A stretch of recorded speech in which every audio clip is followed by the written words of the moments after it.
नर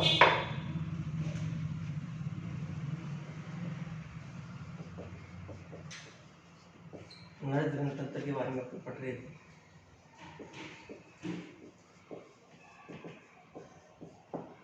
नर जनन तंत्र के बारे में पढ़ रहे थे। पिछली क्लास में अपन ने नर जनन तंत्र में शुक्राणु निर्माण की प्रोसेस देखी थी।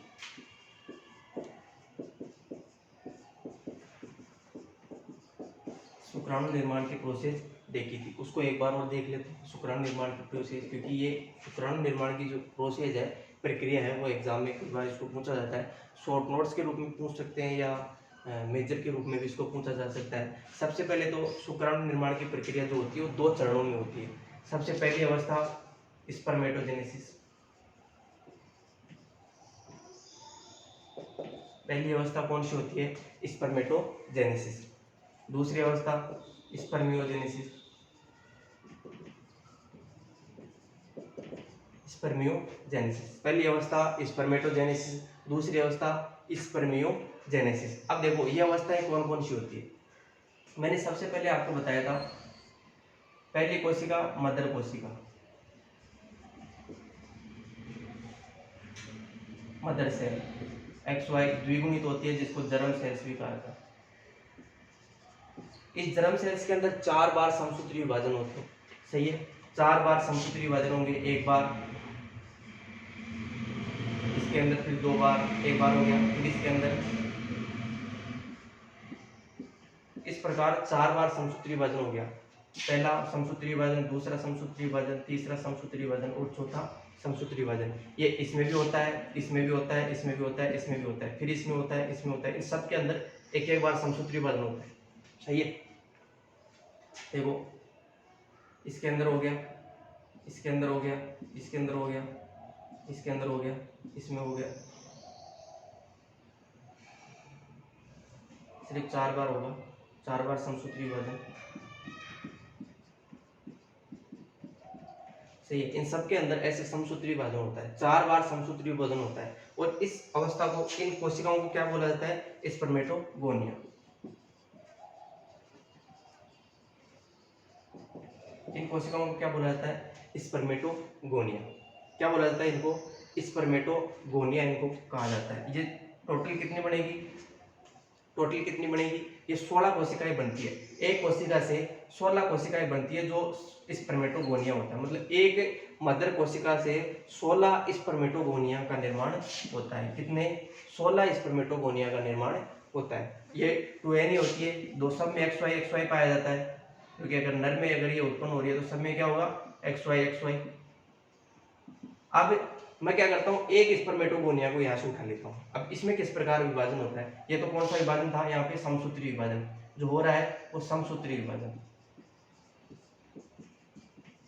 मतलब जितनी भी कोशिकाएं, स्पर्मेटोगोनिया जितनी भी कोशिकाएं बनेगी, वो सारी मदर कोशिका के समान होगी। सारी की सारी कोशिकाएं अपनी मदर के समान होगी, इसलिए इसको बोला जाता है समसूत्री विभाजन। और इनको क्या कहा जाता है? स्पर्मेटोगोनिया। अब मैं इस एक स्पर्मेटोगोनिया को यहाँ उठा लेता हूँ। एक स्पर्मेटोगोनिया को उठा लिया, ये XY है, XY इसमें गुणसूत्र है, 2n है ये। इसको क्या कहा मैंने? स्पर्मेटोगोनिया।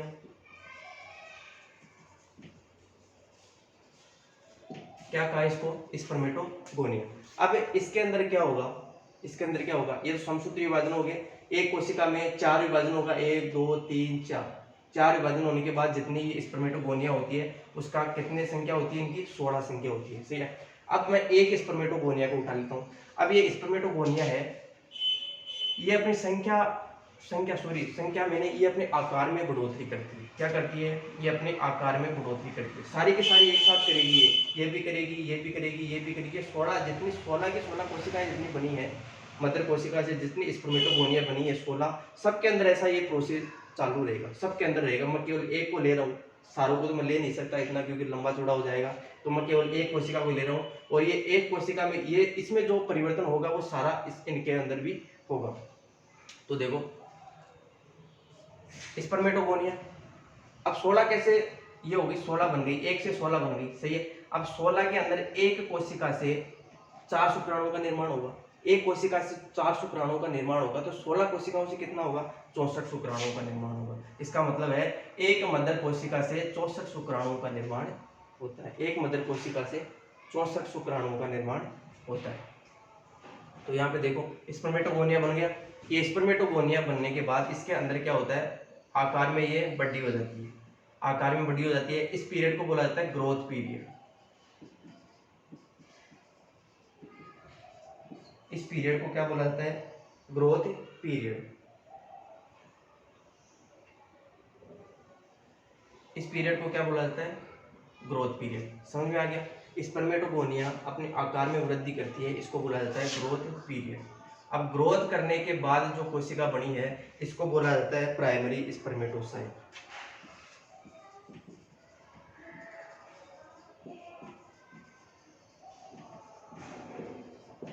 क्या बोला जाता है इसको, प्राइमरी स्पर्मेटोसाइट। अब क्या होगा, यहाँ तक तो क्या हो रहा था, समसूत्री विभाजन हो रहा था। अब यहाँ क्या हो जाता है, स्टार्ट हो जाता है अर्धसूत्री विभाजन।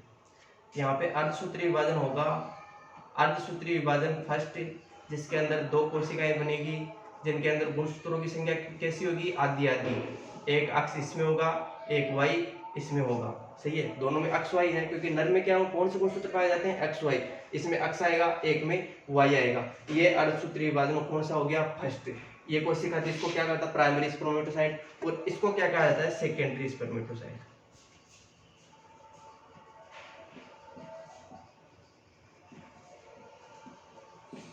इसे क्या कहा जाता है, सेकेंडरी स्पर्मेटोसाइट। जो कोशिका प्राइमरी स्पर्मेटोसाइट से 2 कोशिकाओं का निर्माण होता है अर्धसूत्री विभाजन फर्स्ट के द्वारा, जिसे क्या कहा जाता है, सेकेंडरी स्पर्मेटोसाइट। इस सेकेंडरी स्पर्मेटोसाइट्स के अंदर फिर से अर्धसूत्री विभाजन सेकेंड चलेगा। कौन सा, अर्धसूत्री विभाजन सेकेंड चलेगा, और अर्धसूत्री विभाजन सेकेंड से फिर 2 कोशिकाओं का निर्माण होगा। एक कोशिका यहाँ, एक कोशिका यहाँ, इससे भी 2 कोशिकाओं का निर्माण होता है। एक कोशिका यहाँ, एक कोशिका यहाँ। यहाँ कौन सी, यहाँ एक्स एक्स, क्योंकि ये एक्स से उत्पन्न हो रही है तो एक्स एक्स, और ये वाई से उत्पन्न हो रही है तो x y, sorry y y. ये आ गया समझ। 4 कोशिकाओं का निर्माण हो गया। एक स्पर्मेटोगोनिया से 4 कोशिकाओं का निर्माण हुआ। सही है, एक स्पर्मेटोगोनिया से कितनी कोशिकाओं का, 4 कोशिकाओं का निर्माण हुआ। अब ये 4 कोशिकाएं जो बनी है इनको क्या कहा जाता है, इनको बोला जाता है स्पर्मेटिड।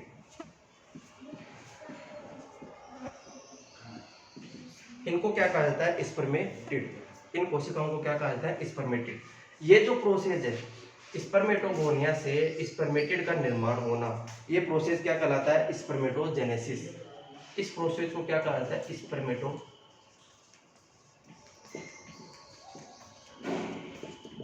स्पर्मेटोजेनेसिस ये वाला पहला वाला जो प्रोसेस है वो इसको कहा जाता है स्पर्मेटोगोनिया से स्पर्मेटिड के निर्माण तक। यहाँ तक जो प्रोसेस है उसको कहा जाता है स्पर्मेटोजेनेसिस। अब ये स्पर्मेटिड्स बन गई। अब इस स्पर्मेटिड्स के अंदर कुछ बदलाव होते हैं। इन स्पर्मेटिड्स के अंदर कुछ बदलाव होते हैं और एक शुक्राणु का, एक कोशिका से एक शुक्राणु का निर्माण होता है। एक कोशिका से एक शुक्राणु का निर्माण होता है। तो चारों से कितने हो गए, 4 शुक्राणुओं का निर्माण हो गए। तो इन कोशिकाओं को क्या बोला जाता है, स्पर्मेटोजोआ। स्पर्मेटोजोआ, या इसको जो स्पर्म जो होते हैं, वास्तविक स्पर्म है वो यही है, क्योंकि ये स्पर्मेटिड से स्पर्मेटोजोआ बने हैं। तो इस प्रोसेस को, स्पर्मेटिड से स्पर्मेटोजोआ बनने का जो प्रोसेस है उसको क्या कहा जाता है, उसको कहा जाता है स्पर्मियोजेनेसिस। उसको क्या कहा जाता है, स्पर्मियोजेनेसिस। यहाँ से स्पर्मेटोगोनिया से स्पर्मेटिड बनने की जो अवस्था थी उसको क्या कहा, स्पर्मेटोजेनेसिस। और स्पर्मेटिड से स्पर्मेटोजोआ बनने की जो प्रोसेस है उसको कहा जाता है स्पर्मियोजेनेसिस। याद रखना, स्पेलिंग में थोड़ा अंतर है, यहाँ स्पर्मेटोजेनेसिस और स्पर्मियोजेनेसिस। इसको बोला जाता है स्पर्मियोजेनेसिस। स्पर्मियोजेनेसिस, ये आ गया समझ में। तो ये थी स्पर्म शुक्राणु निर्माण की प्रोसेस, शुक्राणु निर्माण की अलग अलग अवस्थाएं। अब मैं बात करता हूँ स्पर्मेटोजोआ की। जब ये स्पर्मेटोजोआ बन जाते हैं, सही है, स्पर्मेटोजोआ बन जाते हैं, इनके निर्माण पूर्ण हो जाता है। तो इसके निर्माण के पूर्ण होने के बाद ये क्या होते हैं, पोषण प्रदान करेंगे। इनको अब क्या चाहिए, ये स्पर्म बन चुके हैं, स्पर्म बन चुके हैं, अब इनको क्या चाहिए, इनको भोजन चाहिए, इनको पोषण चाहिए। तो सर्टोली कोशिका जो है सेमिनिफेरस ट्यूबुल्स के अंदर पाई जाने वाली सर्टोली कोशिका है। जर्म कोशिका ने तो अपना निर्माण कर दिया, अपना कार्य जर्म कोशिका ने कर दिया, अब शुक्राणु का निर्माण कर दिया। अब क्या है, अब इनको पोषण देने का काम है, क्योंकि शुक्राणु बन तो गए, अब इनको पोषण भी चाहिए, खाना पीना भी चाहिए, तभी तो जिंदा रहेंगे। तो इनको खाने पीने के लिए क्या है, सर्टोली सेल्स। तो ये क्या करते हैं, यहां से जाके सर्टोली कोशिका के चारों तरफ चिपक जाते हैं। सर्टोली कोशिका के साथ चारों तरफ चिपक जाते हैं। तो यहाँ पे आपको ज्ञात हो गया होगा कि एक जर्म सेल से कितने शुक्राणु का निर्माण होता है, 1 से 4 का हो रहा है, इस 1 से 4 का हो रहा है। तो यहाँ पे 16 बनाई थी अपने, तो 16 से कितना होगा, 64।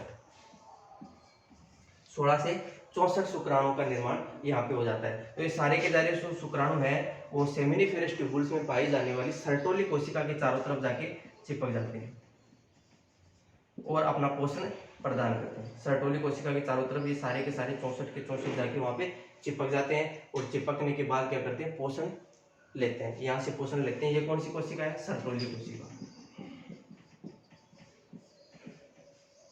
Sertoli cell.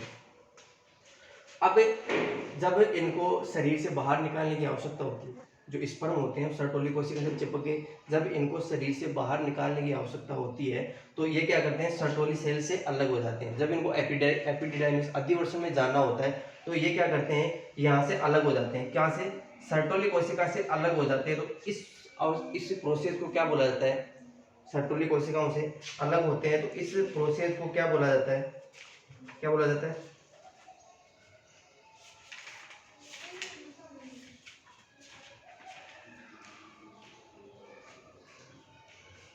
इस प्रोसेस को बोला जाता है स्पर्मिएशन। स्पर्मिएशन क्या बोला जाता है, स्पर्मिएशन। सर्टोली कोशिका से देख, यहाँ पे 3 चीजें आ गई।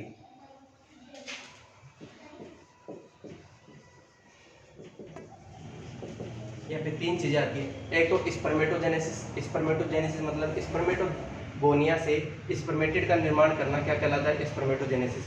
स्पर्मेटिड से फिर स्पर्मेटोजोआ या स्पर्म का निर्माण करना क्या कहलाता है, स्पर्मियोजेनेसिस। अब ये स्पर्मेटोजोआ है वो सर्टोली कोशिका से चिपक जाएंगे, सर्टोली कोशिका से इन स्पर्म का अलग होना क्या कहलाता है, स्पर्मिएशन। क्या कहलाता है, स्पर्मिएशन। तो ये जो 3 टर्म्स हैं ये आपको याद रखनी है।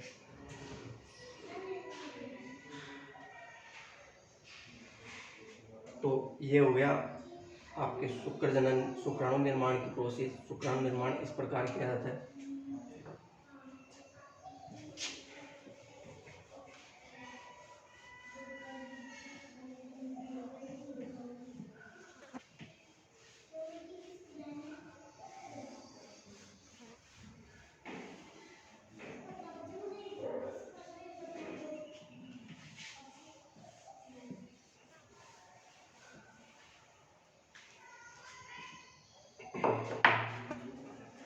नेक्स्ट आता है शुक्राणु की संरचना।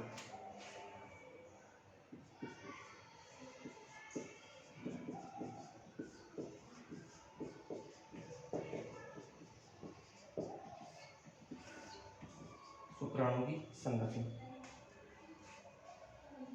शुक्राणु की संरचना की बात करते हैं तो इसमें 3 पार्ट होते हैं। शुक्राणु के 3 पार्ट होते हैं। सबसे ऊपर का जो भाग होता है उसको बोला जाता है हेड। तीसरा जो पार्ट होता है इसको बोला जाता है मध्य भाग, या इसको बोला जाता है धड़। क्या बोला जाता है इसको, धड़। तीसरा जो भाग होता है उसको बोला जाता है पूंछ या टेल, इसको मिडिल पीस। ये 3 पार्ट होते हैं शुक्राणु की संरचना में। 3 पार्ट होते हैं। सबसे पहला भाग हेड, मध्य भाग, मिडिल पीस, और जो नीचे वाला भाग होता है उसको बोला जाता है पूंछ या टेल। ये भाग हो गए शुक्राणु के। अब इनकी स्थिति किस प्रकार होती है, पहले तो इनकी लंबाई और वो देख लेते हैं। जो बुल स्पर्म है, बुल स्पर्म है उसकी लंबाई कितनी होगी, बुल स्पर्म की लंबाई होती है 50 से 80 माइक्रोमीटर। जो बुल का स्पर्म है उसकी लंबाई कितनी होती है 50 से 80 माइक्रोमीटर। अगर इसके हेड की बात करें, बुल स्पर्म के अगर हेड की बात करें तो हेड की लंबाई कितनी होती है, हेड की लंबाई कितनी होती है 9.2 माइक्रोमीटर। हेड की लंबाई कितनी होती है 9.2 माइक्रोमीटर। अगर हेड की अगर चौड़ाई की बात करें, इसकी चौड़ाई की बात करें, बुल के स्पर्म की लंबाई कितनी होती है 50 से 80 सेंटीमीटर। अगर इसके हेड की बात करें तो लंबाई इसके 9.2 माइक्रोमीटर, यहाँ पे भी 50 से 80 माइक्रोमीटर है। चौड़ाई इसकी कितनी होती है, चौड़ाई होती है 4.5 माइक्रोमीटर, 4.5 माइक्रोमीटर। अगर हॉर्स की अगर बात करें तो हॉर्स के हेड की लंबाई, शुक्राणु के हेड की लंबाई कितनी होती है, इसके हेड की लंबाई होती है 6.2 माइक्रोमीटर। ये आपको याद रखने, ये डाटा तो आपको याद रखने ही है। कई बार इनको फिलअप या ओटी के अंदर जो एपिसोड वाले क्वेश्चन आते हैं उनके अंदर इनको पूछ लिया जाता है। बुल के स्पर्म की लंबाई 50 से 80 माइक्रोमीटर, हेड की लंबाई कितनी होगी 9.2 माइक्रोमीटर, हेड की चौड़ाई 4.5 माइक्रोमीटर। और हॉर्स के हेड की लंबाई जो है, यहाँ पे लंबाई आपको याद रखनी है 6.2 माइक्रोमीटर, 6.2 माइक्रोमीटर। अब अपन शुक्राणु की बात करें तो बुल का अगर स्पर्म है, बुल का स्पर्म, या इसके अलावा अपन बात करते हैं सुअर का स्पर्म, या इसके अलावा हॉर्स का स्पर्म। इसकी साइज किस प्रकार होती है, ये या तो अंडाकार हो सकते हैं, अंडाकार संरचना पाई जाती है, ये अंडाकार संरचना इनकी पाई जाती है। और अंडाकार संरचना के ऊपर एक अलग से कैप्सूल और पाया जाता है। इनका जो हेड होता है, ये अपन मान सकते हैं कि बुल का स्पर्म या सुअर का स्पर्म, हॉर्स का स्पर्म कौन सी आकृति का होता है, अंडाकार आकृति का होता है। कौन सी आकृति का होता है, अंडाकार आकृति का होता है।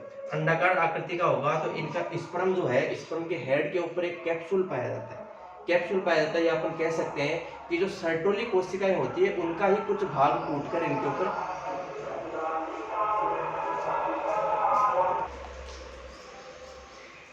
आकृति क्या होती है, अंडाकार आकृति होती है। और अंडाकार आकृति के ऊपर कैप्सूल संरचना पाई जाती है, या अपन कह सकते हैं सर्टोली कोशिकाएं होती है,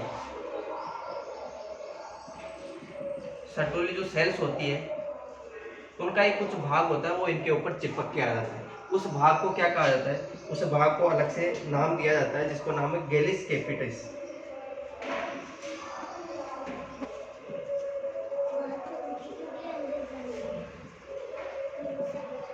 गैलिया कैपिटिस, इस भाग को क्या कहा जाता है, गैलिया कैपिटिस भाग कहा जाता है, जो एक प्रकार से सर्टोली कोशिकाएं होती है उनका ही भाग होता है। अब इसके अपन हेड की बात करते हैं, शुक्राणु का हेड की बात करते हैं तो हेड में कौन सा भाग पाया जाता है, हेड के भाग को क्या कहा जाता है, एक्रोसोम।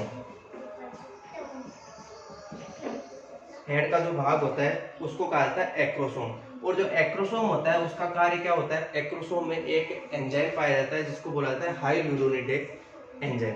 कौन सा एंजाइम, हाइल्यूरोनिडेज एंजाइम।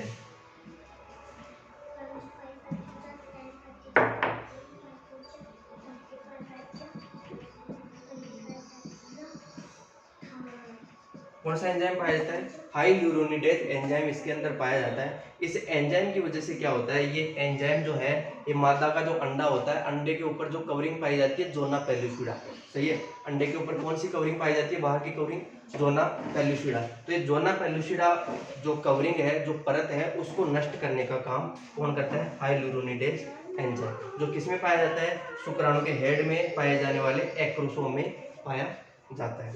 ये तो हो गई हेड की बात। दूसरा अपन बात करते हैं मध्य भाग।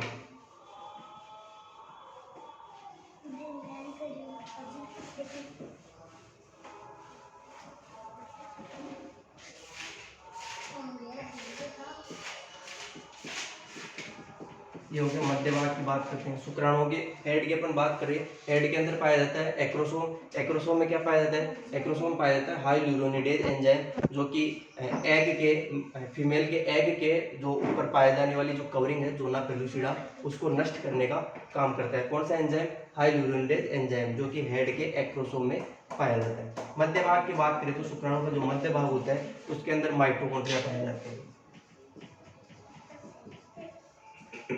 माइटोकॉन्ड्रिया पाए जाते हैं जो कि शुक्राणु को ऊर्जा प्रदान करने का काम करते हैं।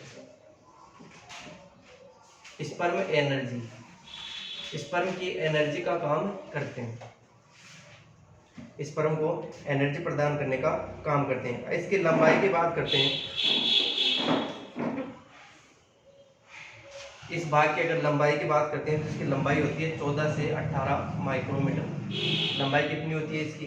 14 से 18 माइक्रोमीटर तक इसकी लंबाई हो सकती है। अगर ये तो होगी इसकी लंबाई, मध्य भाग की लंबाई। अगर व्यास की बात करते हैं तो इसकी व्यास हो सकता है 0.5 से 0.1 माइक्रोमीटर व्यास। 0.5 से 0.1 माइक्रोमीटर इसका व्यास हो सकता है। मध्य भाग में मैंने बताए माइटोकॉन्ड्रिया पाए जाते हैं। इसके अंदर तंतु भी पाए जाते हैं, तंतु पाए जाते हैं, विभिन्न प्रकार के तंतु, जिनका व्यास क्या होता है? इनका विन्यास होता है 9+9+2 के आधार पर ये इनका विन्यास इसमें पाया जाता है मध्य भाग में। इसके बाद आता है पूंछ का भाग, टेल वाला भाग।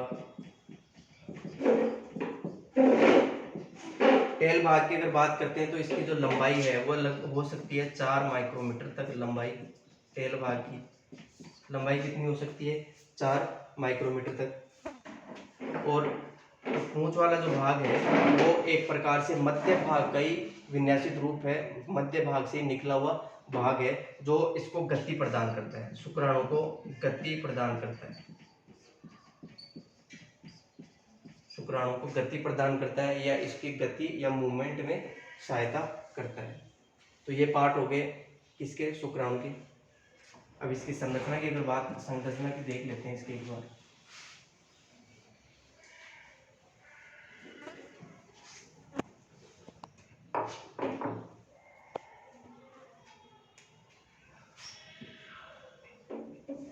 संरचना की बात करें तो ये सबसे पहले अंडाकार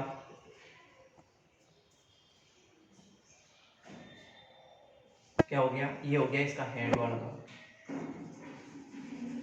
हेड का भाग हो गया। हेड के भाग के ऊपर यहाँ पे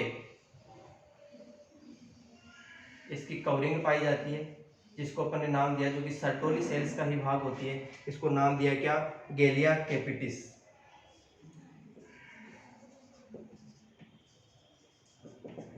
क्या बोला इसको? गेलिया कैपिटिस या गेलिया कैपिटिस। इसके नीचे इसका क्या भाग होता है? एक भाग और होता है इसका, जिसको क्या बोला जाता है? जिसको बोला जाता है एक्रोसोम। क्या बोला जाता है इसको? एक्रोसोम, जो कि इसके अंदर एक एंजाइम पाया जाता है एक्रोसोम में, हाई ल्यूरोनिडेज एंजाइम।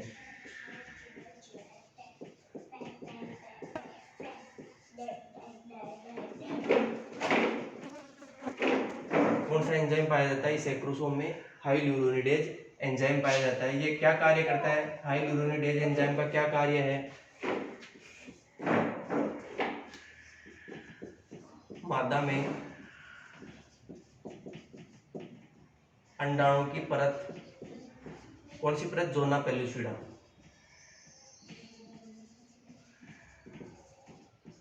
को नष्ट करने का काम,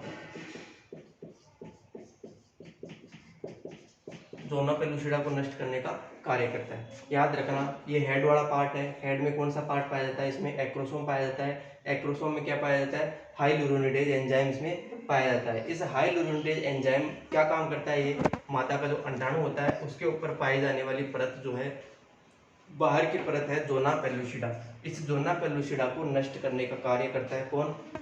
एक्रोसोम। नष्ट करने का काम कौन करता है? एक्रोसोम। इसके अलावा इसके अंदर केंद्रक भी पाया जाता है, इसके अंदर गोल्जिकाएं, वो सारी चीजें इसके अंदर पाई जा सकती है। सही है।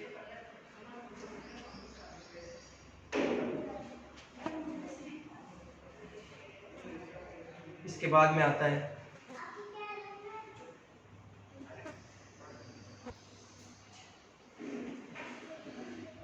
मध्य भाग। ये इसका मध्य भाग हो गया, यहाँ से लेके यहाँ तक ये मध्य भाग हो गया। इस मध्य भाग के अंदर, ये मध्य भाग जो है ये लंबा सा हो सकता है। मध्य भाग के अंदर माइटोकॉन्ड्रिया उपस्थित होते हैं, और माइटोकॉन्ड्रिया जो उपस्थित होते हैं तंतुओं के मध्य इस प्रकार उपस्थित हो सकते हैं।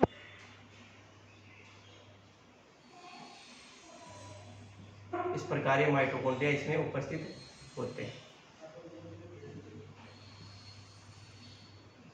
इस प्रकार ये माइटोकॉन्ड्रिया इसमें उपस्थित होते हैं, जो कि ऊर्जा देने का काम करते हैं।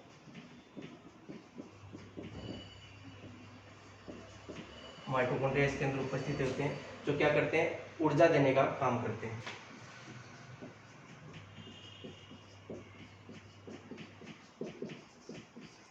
ऊर्जा देने का कार्य करते हैं, किसको, शुक्राणु को ऊर्जा देने का कार्य करते हैं, ताकि शुक्राणु जो होता है अपनी गति संपन्न कर सके, एक जगह से दूसरी जगह जा सके। तो माइटोकॉन्ड्रिया उपस्थित होते हैं जो ऊर्जा देने का काम करते हैं। इसके अलावा इसके अंदर क्या पाए जाते हैं, तंतु पाए जाते हैं।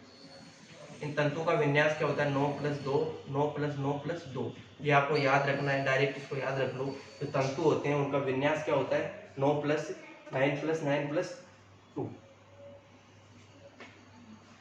इसके अलावा एक रिंग और पाई जाती है, इसके अंदर रिंग नामक संरचना और पाई जाती है, शुक्राणु के मध्य भाग में ही पाई जाती है, जिसको क्या कहा जाता है, जोहानसन रिंग।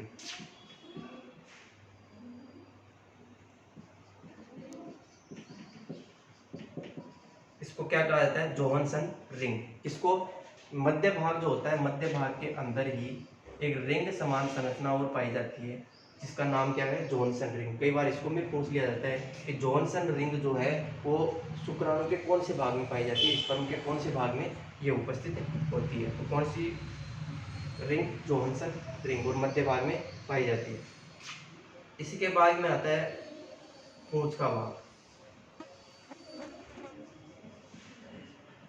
पूंछ का भाग, इसका कार्य क्या होता है, इसका कार्य होता है शुक्राणु को गति प्रदान करना।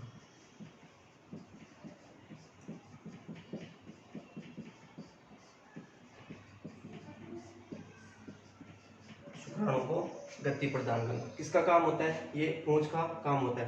पूंछ के अंदर भी ये जो तंतु होते हैं वो विन्यासित रहते हैं। पूंछ के अंदर भी तंतु जो है वो विन्यासित रहते हैं।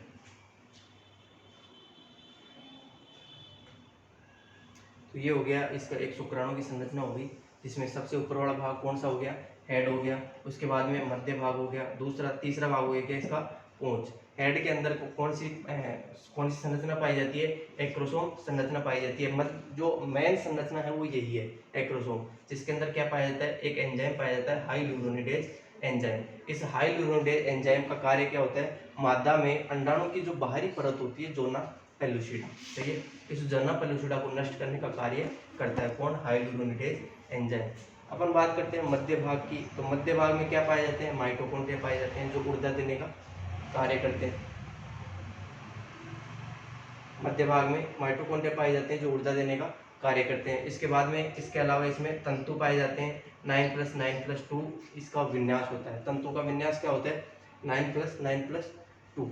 एक रिंग समान संरचना भी इसके अंदर पाई जाती है, जिसको बोला जाता है जोहानसन रिंग। ये भी आपको डायरेक्ट याद रखनी है। पूंछ वाले भाग में शुक्राणु, पूंछ वाला भाग का क्या काम होता है, इसके अंदर ये तंतु जो होते हैं आगे की तरफ यहाँ विन्यासित होते हैं, पूंछ में भी ये विन्यासित होते हैं, और शुक्राणु को गति प्रदान करने का काम कौन करती है, पूंछ का जो भाग है उस शुक्राणुओं को गति प्रदान करने का कार्य करता है।